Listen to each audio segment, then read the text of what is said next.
जय श्री कृष्णा। राधे राधे दोस्तों, स्वागत है आपका अपने चैनल पर। आज हम लेकर आए हैं आपके लिए कार्तिक मास के 26वें अध्याय की कथा। तो प्रेम से बोलो विष्णु भगवान की जय हो। नारद जी ने कहा, देवगणों के ऐसे वचन सुनकर धर्मदत्त ने कहा, सब मनुष्य भगवान विष्णु की प्रसन्नता के लिए विधिवत आराधना, यज्ञ, दान, व्रत, तीर्थ तथा तपस्या आदि करते हैं, किंतु कोई ऐसा सरल उपाय बताइए कि जिसके करने से इन सब का फल प्राप्त हो। गणों ने कहा, हे द्विज श्रेष्ठ, आपका प्रश्न बड़ा श्रेष्ठ है। हम आपको भगवान विष्णु को शीघ्र प्रसन्न करने का उपाय बताते हैं। हम इतिहास सहित प्राचीन वृतांत सुनाते हैं, सावधानी से सुनो। प्राचीन काल में कांचीपुरी में चोल नामक चक्रवर्ती राजा राज्य करता था। उसी के नाम से उसके देश का नाम भी चोल ही प्रसिद्ध था। राजा चोल के राज्य में कोई भी प्राणी दरिद्र, दुखी, पापी व रोगी न था। यह सब राजा के यज्ञ करने का प्रभाव था। ताम्रपर्णी नदी के दोनों किनारों पर सोने के यज्ञ स्तंभ सुशोभित थे। हे द्विजवर, एक दिन वह राजा भगवान विष्णु के पास गया। भगवान उस समय शेषशैया पर योग निद्रावश सो रहे थे। राजा ने उनकी मणियों, मोतियों और स्वर्ण के दिव्य फूलों द्वारा पूजन किया। वह साष्टांग प्रणाम करके भगवान के चरणों के पास ही बैठ गया। थोड़ी देर बाद राजा ने अपनी नगरी कांचीपुरी के ब्राह्मण विष्णुदास को वहां आते हुए देखा। विष्णुदास भगवान की पूजा के लिए तुलसी दल और जल लिए हुए था। विष्णुदास ने वहां आकर भगवान को विष्णु सूक्त मंत्रों द्वारा स्नान करवाकर मंजरी तथा दलों से उनका विधि पूर्वक पूजन किया। विष्णुदास के चढ़ाए हुए दलों से राजा के चढ़ाए हुए मणि, मोती व स्वर्ण के फूल ढक गए। राजा यह देखकर क्रोध में भरकर बोला, ढोंगी मूर्ख, तूने मेरी चढ़ाई हुई मणियों, मोतियों व सोने के फूलों को तुलसी दल व अपने सादे फूलों से ढक दिया है। तू बेचारा भला भक्ति करना क्या जाने। तूने मेरे किए हुए विचित्र श्रृंगार को बिगाड़ दिया है। राजा की बात सुनकर विष्णुदास को भी क्रोध चढ़ाया और वह राजा के गौरव को तुच्छ समझकर कहने लगा, हे राजन, तुम भक्ति करना नहीं जानते हो, तुमको अपने धन का घमंड है। बताओ, आज से पहले तुमने भगवान के कितने व्रत किए हैं? देवगण ने कहा। ब्राह्मण के ऐसे वचन सुनकर राजा ने घमंड से हंसकर कहा, हे विप्र, भगवान की भक्ति के अभिमान से यदि तू ऐसी बात कर रहा है तो मैं पूछता हूँ कि तेरे जैसे भिखमंगे ब्राह्मण में भगवान की भक्ति ही कितनी है, क्योंकि तुमने आज तक भगवान की प्रसन्नता के लिए कुछ भी नहीं किया, न तो कोई मंदिर ही बनवाया। तो तुम भला इस प्रकार की भक्ति का जैसे कि तुम कर रहे हो क्या गर्व कर सकते हो? यहाँ जितने भी ब्राह्मण बैठे हैं, मेरी बात को ध्यान पूर्वक सुने और देखें कि भगवान विष्णु के दर्शन मुझे होते हैं या कि उसे। इसके बाद दोनों की भक्ति के संबंध में आप लोग जान लेंगे। देवगण ने कहा। ऐसा कहकर राजा अपने महल में चला गया और वहां जाकर उसने अपने पुरोहित मुद्गल को आचार्य बनाकर विष्णु यज्ञ आरंभ किया। उसने उस यज्ञ में अनेकों ऋषियों, महर्षियों को बुलाया।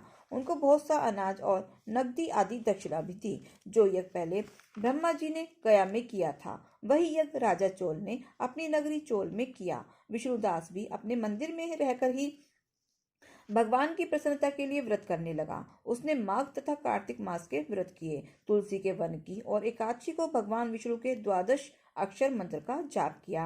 वह भगवान को प्रसन्न करने के लिए गीत गाता रहा, वह नृत्य करता रहा, नित्य प्रति व्रत करता, भूमि पर सोता, हर समय भगवान विष्णु का स्मरण करता और सब प्राणियों में समदृष्टि से भगवान को ही देखता था।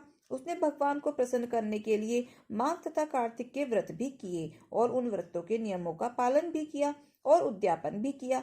और इस प्रकार राजा चोल और विष्णुदास द्वारा दोनों को आराधना करते हुए बहुत दिन व्यतीत हो गए। तो प्रेम से बोलो विष्णु भगवान की जय हो। 26वां अध्याय समाप्त हुआ। 27वां अध्याय। गणों ने कहा, विष्णुदास एक दिन भोजन तैयार करके भक्ति में तल्लीन था कि कोई उनका भोजन चुरा कर ले गया, लेकिन सायंकाल की आराधना हो सके और व्रत भंग न हो, इसलिए उसने उस दिन दोबारा भोजन तैयार नहीं किया। श्री नारद जी ने कहा, हे राजन, इस तरह लगातार 7 दिन तक कोई दूसरा भोजन चुराता रहा। तब वह हैरान होकर सोचने लगा कि यह तो बड़ी विचित्र घटना है कि न जाने कौन हर रोज मेरे भोजन को चुरा कर ले जाता है। फिर भी इस देव स्थान को छोड़ना नहीं चाहिए। अगर मैं भोजन बनाकर खा लेता हूँ तो देरी हो जाएगी और पूजा छूट जाएगी, अतः मुझे भोजन बनाकर तुरंत खाना नहीं चाहिए। बिना भगवान को भोग लगाने के वैष्णवों को भोजन नहीं करना चाहिए। अगर 7 दिन बिन भोजन के बीत गए हैं तो आज का एक दिन और सही। आज मैं भली भांति भोजन की रक्षा करूंगा और देखूंगा कि हर रोज इसे कौन चुरा कर ले जाता है। ऐसा सोच विष्णुदास भोजन के पास ही छिपकर बैठ गया। उसने थोड़ी देर के बाद देखा कि वहां पर एक चांडाल आया, जिसका शरीर अत्यंत दुर्बल था उसके शरीर पर केवल चमड़ी ही चमड़ी दिखाई देती थी। जब वह चांडाल भोजन चुराकर चल दिया तो विष्णुदास ने उसे पुकारा, हे भाई, यह रूखा भोजन ले जाकर क्या करोगे? घी भी लेते जाओ। ऐसा कहकर वह श्रेष्ठ ब्राह्मण आगे को बढ़ा। विष्णुदास को अपनी ओर आते देखकर वह चांडाल तेजी से दौड़ने लगा। वह ब्राह्मण से डर गया, लेकिन निर्बलता के कारण दौड़ भी तो न सकता था, अतः वह भूमि पर गिर पड़ा और मूर्छित हो गया। चांडाल को मूर्छित देखकर विष्णुदास लपक कर उसके पास जा पहुंचा और अपने वस्त्र से उस पर हवा करने लगा। और इसके बाद उसने जो कुछ देखा उसे देखकर वह आश्चर्यचकित रह गया। उसने देखा कि उसके सम्मुख शंख, चक्र, गदा, पद्म, पीतांबरधारी चतुर्भुजी रूप, अलसी के फूल के सम्मान वाले, छाती में कौस्तुभ माला से सुशोभित साक्षात श्री भगवान विष्णु खड़े हैं। भगवान का दर्शन करके सात्विक भाव से मुक्त वह श्रेष्ठ ब्राह्मण उनकी स्तुति तथा प्रणाम कुछ भी न कर सका। वहीं पर सब इंद्र आदि देवता भी उपस्थित हो गए और गंधर्व तथा अप्सराएं आकर गीत गान करने लगी तथा नृत्य करने लगी। ब्राह्मण उन्हें प्रणाम करने के लिए ही उतावला हुआ, त्यों ही वहां संपूर्ण देव, गंधर्व और अप्सराएं आ गई। नृत्य संगीत होने लगा। विष्णु भगवान ने अपना स्वरूप ब्राह्मण को प्रकट कर उसका आलिंगन किया और दिव्य विमान में बिठाकर उसे बैकुंठ लोक ले गए। दिव्य विमान में ब्राह्मण को विष्णु के साथ जाते हुए चोल राजा ने भी देखा। उसने अपने गुरु आचार्य मुगदल को कहा कि मैंने जो यज्ञादि किए हैं वे सब व्यर्थ हुए। जितनी दान दक्षिणा मैंने ब्राह्मणों को दी थी वह सब असफल हुई। विष्णु भगवान के दर्शन नहीं हुए। विष्णुदास ब्राह्मण ने केवल श्रद्धा से भक्ति की, उसके प्रभाव से विष्णु भगवान ने आकर उसको दर्शन दिए। इसलिए भक्ति ही सर्वोपरि है। मुझे विष्णु भगवान के दर्शन के लिए राजकाज त्याग कर भक्ति करनी चाहिए। राजा के कोई पुत्र न होने के कारण उसने भांजे को राजगद्दी पर बैठाकर उसका अधिकारी बना दिया और आप विष्णु भगवान की भक्ति करने लगा। बहुत काल तक भक्ति करने के बाद भी विष्णु के दर्शन नहीं हुए तो वह अग्निकुंड में ही कूद पड़ा। अग्नि में प्रकट होकर विष्णु भगवान ने राजा को गोदी में उठा लिया और कहा कि मैं तेरे त्याग और भक्ति से बहुत प्रसन्न हूँ। उसका आलिंगन करके उसको दिव्य विमान में अपने साथ बिठाकर बैकुंठ लोक में ले गए। भगवान विष्णु ने अपने समान रूप वाले ब्राह्मण को पुण्यशील और राजा चोल को सुशील नाम देकर दोनों को अपना द्वारपाल बनाया। तो प्रेम से बोलो विष्णु भगवान की जय हो। 27वां अध्याय समाप्त हुआ। 28वां अध्याय। धर्मदत्त ने पूछा, हे देवगण, जय और अजय ने अपने पूर्व जन्म में ऐसा कौन सा पुण्य किया था जिससे भगवान विष्णु का रूप धारण करके वह उनके द्वारपाल हुए? गणों ने कहा, प्राचीन काल में तृणबिंदु की पुत्री देवहूति से कर्दम ऋषि द्वारा केवल देखने मात्र से ही 2 सुंदर बालक उत्पन्न हुए। उनमें से बड़े का नाम जय और छोटे का नाम अजय था। बाद में देवहूति के गर्भ से कपिल देव जी भी हुए। जय और अजय दोनों ही भगवान विष्णु के बड़े भक्त और धर्मात्मा थे। दोनों ही नित्य प्रति अष्टाक्षर मंत्र का जाप करते थे और भगवान विष्णु का व्रत करते थे। भगवान भी इन दोनों भाइयों पर अत्यंत प्रसन्न थे और नित्य पूजा के समय इनको दर्शन दिया करते थे। एक समय राजा के निमंत्रण पर देवऋषि नारद गणों सहित राजा के यज्ञ में पधारे। उस यज्ञ में जय ने, ब्रह्मा और अजय ने पुरोहित बनकर यज्ञ को संपूर्ण करवाया। यज्ञ की विधि पूर्वक समाप्ति हुई। मरुत राजा ने जय और अजय को बहुत सा धन दिया। वह दक्षिणा लेकर दोनों भाई अपने आश्रम में वापस आए। धन का बंटवारा करते समय दोनों भाइयों का आपस में झगड़ा हो गया। जय ने अजय से कहा कि धन के 2 बराबर भाग होने चाहिए, लेकिन अजय ने कहा कि नहीं, जितना धन जिसको मिला है उतना धन उसका ही है। तब जय ने क्रोध में भरकर अजय को श्राप दिया कि तुम धन लेकर देना नहीं जानते हो, इसलिए तुम ग्रह हो जाओ। अजय ने जब जय का दिया हुआ श्राप स्वीकार कर लिया और जय को श्राप दिया कि तू अभिमानी है, इसलिए तू हाथी हो जा। और जब नियम पूर्वक दोनों की पूजा के समय भगवान उनको दर्शन देने के लिए आए, तब दोनों ने भगवान से श्राप मोचन का उपाय पूछा। दोनों ने प्रभु से कहा, हे देव, हम दोनों आपके भक्त हैं, मगर हम हाथी की योनि में कैसे होंगे? हे कृपा सागर, अब आप हमारा उद्धार कीजिए। भगवान विष्णु ने कहा, मेरे भक्तों की वाणी भी कभी असत्य न होगी। यमराज भी इसको अन्यथा नहीं कर सकते। पूर्व काल में मुझे भक्त प्रहलाद के कहने पर स्तंभ से प्रकट होना पड़ा था और राजा अम्बरीश के कहने पर 10 अवतार लेने पड़े थे। अतएव तुम दोनों अपने श्रापों को भोगकर फिर मेरे लोक को प्राप्त होगे। इतना कहकर भगवान विष्णु अंतर्ध्यान हो गए। गणों ने कहा, तब वह दोनों गंडकी नदी के किनारे मगर और हाथी हुए। जाति ईश्वर रहने के कारण इस योनि में भी भगवान विष्णु का व्रत नियम पूर्वक किया करते थे। एक दिन कार्तिक की पूर्णमासी को वह हाथी स्नान के लिए गंडकी नदी में गया। तब पिछले जन्म का श्राप स्मरण के कारण मगर ने हाथी पकड़ लिया। मगर के पकड़े हुए हाथी ने भी भगवान विष्णु का स्मरण किया। फिर क्या था, तुरंत ही शंख चक्र गदा पद्मधारी भगवान ने अपने सुदर्शन चक्र द्वारा उन दोनों मगर और हाथी का उद्धार किया और उन दोनों को अपने जैसा रूप देकर भगवान उन्हें बैकुंठ में ले गए। उसी दिन से उस स्थान का नाम हरि क्षेत्र प्रसिद्ध है।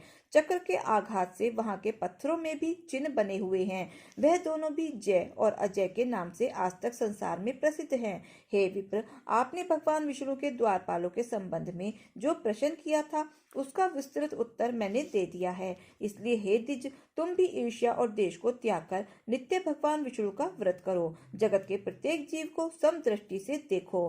तुला, मकर और मेष की संक्रांति में नित्य प्रातः स्नान किया करो। एकादशी व्रत किया करो। तुलसी वन की रक्षा किया करो। गो, ब्राह्मण, वैष्णवों की सेवा के लिए हर समय तैयार रहा करो। व्रत करने वालों को मसूर, कांची, बैगन के साग का कदापि प्रयोग नहीं करना चाहिए। हे धर्मदत्त, ऐसा करने पर तुम शरीर त्यागने के पश्चात हम लोगों के समान गति पाओगे। भगवान विष्णु को प्रसन्न करने वाले इस व्रत के समान फल देने वाला तीर्थ, दान और यज्ञ दूसरा और कोई नहीं है। हे विप्र, तुम धन्य हो, क्योंकि तुमने विष्णु भगवान को प्रसन्न करने वाला व्रत किया है और जिसका आधा फल तुमने इस कलह को दिया है। उसके फलस्वरूप हम कलह को बैकुंठ में लिए जा रहे हैं। नारद जी ने राजा पृथु से कहा, राजन, इस प्रकार धर्मदत्त को विष्णु भक्ति का उपदेश देकर कलह को साथ लेकर विष्णु के पार्षद बैकुंठ को चले गए। धर्मदत्त भी उनके आदेशानुसार भगवान विष्णु के व्रत में तल्लीन हो गया और फिर जब उनका देहांत हुआ तो अपनी दोनों स्त्रियों के साथ विष्णु लोक को गया। हे राजन, जो कोई भी प्राचीन काल के इस इतिहास को सुनता है और सुनाता है वह अंत में विष्णु लोक को प्राप्त होता है। तो प्रेम से बोलो विष्णु भगवान की जय हो। 28वां अध्याय समाप्त हुआ। हनुमान जी महाराज की जय हो। हनुमान जी के मंदिर में एक साहूकारनी रोज जाया करती थी। चूरमा का पिंडी और एक रोटी ले जाती। कहती, कांधे सोटो लाल लंगोटो, हनुमान जी खायो चूरमा और रोटी। मैंने तुम्हें दिया जवानी में, तुम मुझे देना बुढ़ापे में। पूजा करने के बाद घर आई तो बहू बोली, सासू जी तुम चूरमा रोटी लेके कहाँ जाया करो हो? तो सासू जी बोली, बालाजी के मंदिर में जाया करूं। तब वह बोली, बालाजी के मंदिर में तो नहीं जाओ हो। सास कुछ भी नहीं बोली, ना खाया, जाकर अपना सो गई। सोते सोते 5 दिन हो गए। हनुमान जी सपने में आए। बोले, तूने दिया जवानी में, मैं तुझे देऊं बुढ़ापे में। बुढ़िया बोली, आज तो तुम दे रहे हो, रोज कौन देगा? हनुमान जी बोले, मैं रोज दे दूंगा। बुढ़िया ने चूरमा खा लिया। बहू के घर कुछ भी ना रहा, सब चीजों में घाटा हो गया। बहू बोली, सास को देखूं 7 दिन हो गए, मैंने तो खाने को भी नहीं दिया। जाके देखा तो खूब मोटी ताजी हो रही है। बहू बोली, सासू जी तुम्हें खाने को भी ना दिया, तुम क्या खाती हो? सासू बोली, मुझे तो हनुमान जी मीठी मीठी चूरमा रोटी देके जावे हैं, मैं तो वही खाती हूँ। बहू सास के पैरों में पड़ गई और बोली, हम तो तुम्हारे भाग का खाते हैं, हमारे घर में तो अब कुछ भी ना रहा, अब आप संभालो। सास रोज फिर पहले की तरह चूरमा रोटी चढ़ाने लग गई। फिर खूब धन धान्य हो गया। जैसे सास को हनुमान जी ने दिया वैसे सब किसी को देना। कहते सुनते हुंकारा भरते का। जय हो हनुमान जी महाराज की जय हो। एक बुढ़िया थी, कार्तिक नहाती। एक बार अपने बेटे से बोली कि बेटा मैं गंगा जी नहाने जाऊंगी। बेटा बोला, माँ क्या क्या सामान चाहिए? माँ ने उसे लड्डू का सामान बता दिया। उसने लाकर अपनी बहू को दे दिया और बोला कि मेरी माँ गंगा जी जाएगी, लड्डू बना दियो। बहू बहुत ही चालाक थी, उसने सारा सामान तो घर में बचा लिया और बूर के लड्डू बनाकर सास को दे दिए। बेटा माँ को गंगा जी छोड़ आया। उसकी माँ सुबह 4 बजे उठती, नहाती धोती, पूजा पाठ करती और 1 पैसा 1 लड्डू लेकर आसन जमाकर बैठ जाती। भगवान जी महाराज आते और कहते, काकड़िया कुड काऊंगा, माई मोहन लड्डू पाऊंगा।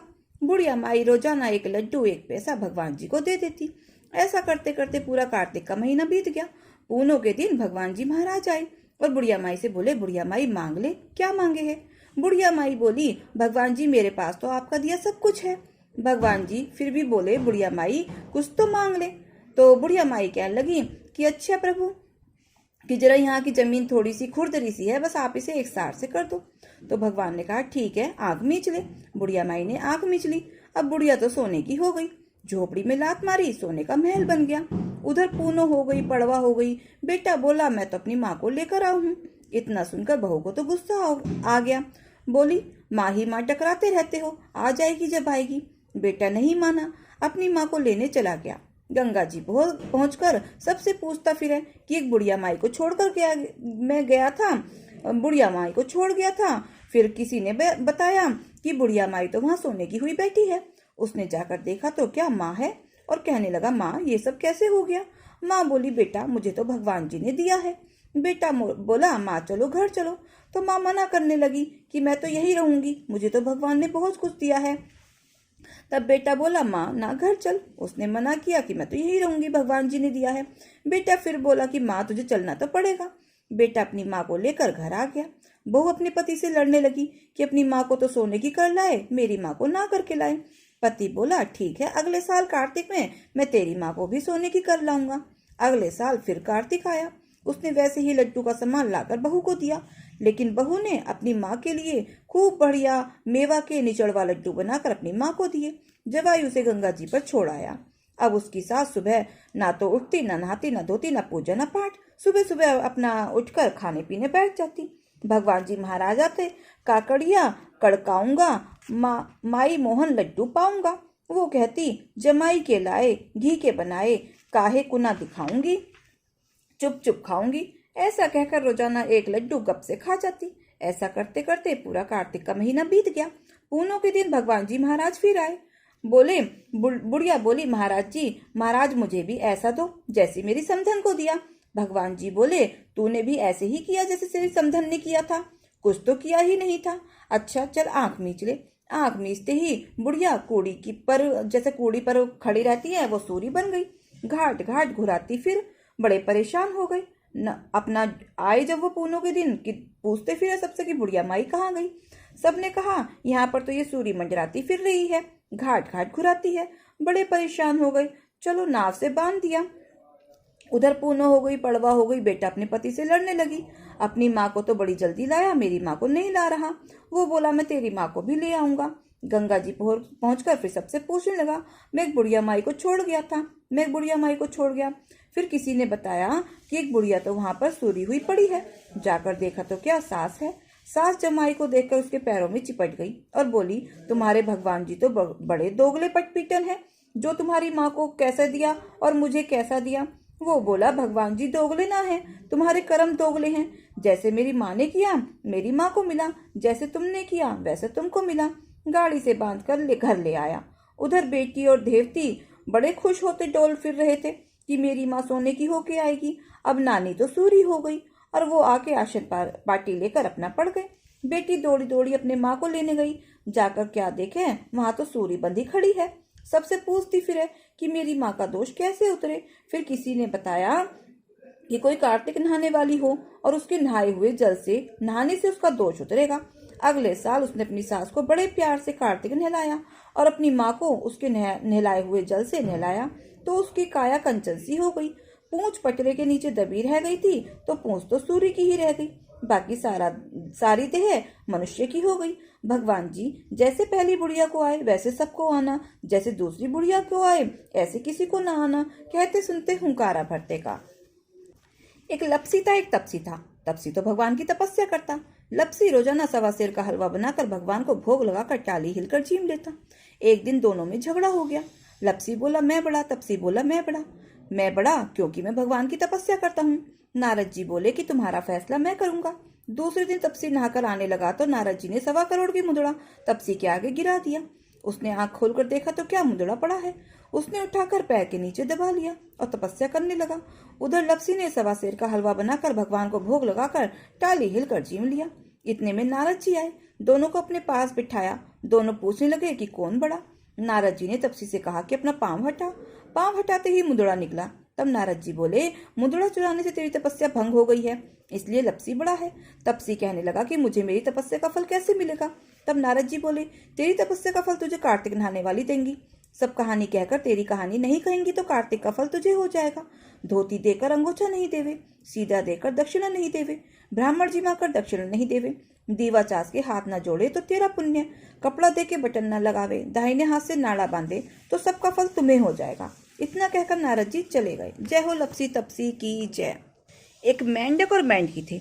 मेंढकी जो है विष्णु भगवान का नाम लेती थी, तो मेंढक ने उससे विष्णु भगवान का नाम लेना छुड़वा दिया कि मेरे होते हुए किसी पुराए पुरुष का क्यों नाम लेती है। मेंढकी ने नाम लेना छोड़ दिया। अब भगवान ने सोचा इसका घमंड दूर करना चाहिए। घड़े में भर के लाके कढ़ाई में चढ़ा दिया। अब दोनों खदक खदक खदकने लगे। मेंढक बोला मैं तो जला। मेंढकी बोली मैं तो नहीं जल रही, कि तू मेरी जगह आ जा, मैं तेरी जगह आ जाऊं। दोनों ने जगह बदल ली। मेंढक बोला मैं तो अब भी जला।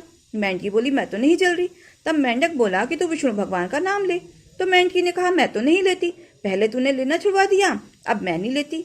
तो मेंढक बोला पहले तू अकेली लेती थी, अब दोनों मिलके लेंगे। विष्णु भगवान संकट काटे, विष्णु भगवान संकट काटे, विष्णु भगवान संकट काटे, विष्णु भगवान संकट काटे, विष्णु भगवान संकट काटे। विष्णु भगवान एक बच्चे का रूप रख कर आए, लात मार कर चले गए। दोनों निकलकर सुख शांति पूर्वक रहने लगे। तो प्रेम से बोलो विष्णु भगवान की जय हो, चुटक विनार भगवान की जय हो। दोस्तों, ये कथा कहानी आपको कैसी लगी कमेंट बॉक्स में जरूर बताएं, और अगर अच्छी लगी हो तो प्लीज वीडियो को लाइक शेयर और सब्सक्राइब अवश्य करें। अपना प्यार और सहयोग दें। मिलते हैं फिर ऐसे ही नई कथा कहानियों के साथ। धन्यवाद। जय श्री कृष्णा। राधे राधे।